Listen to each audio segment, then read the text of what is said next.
Fix League of Legends error code 004 100% work. Hey everyone, welcome back to the channel. So in this video I'm going to show you how you can fix League of Legends error code 004. So there are two methods. The first one is run the client as administrator. As you can see on the image, you have to just the first thing you should do if you get error 004 in League of Legends is to restart the client. So you can click the Windows icon on the bottom right of the screen in the search bar, search for League of Legends and highlight the client, and you should see the option to run as administrator on the right side. And the second method is ensure there's enough space on your hard drive. You just have to check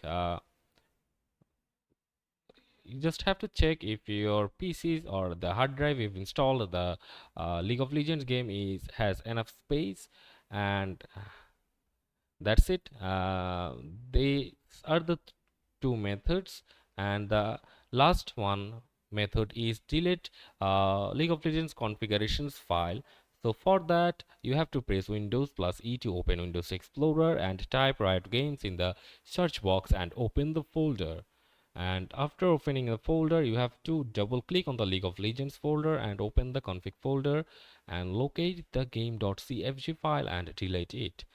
Go back to the League of Legends folder and locate RADs, projects, League of clients, and then releases. And in the releases folder, find the latest version of the League client and delete it. So that's it for this video. See you on the next one.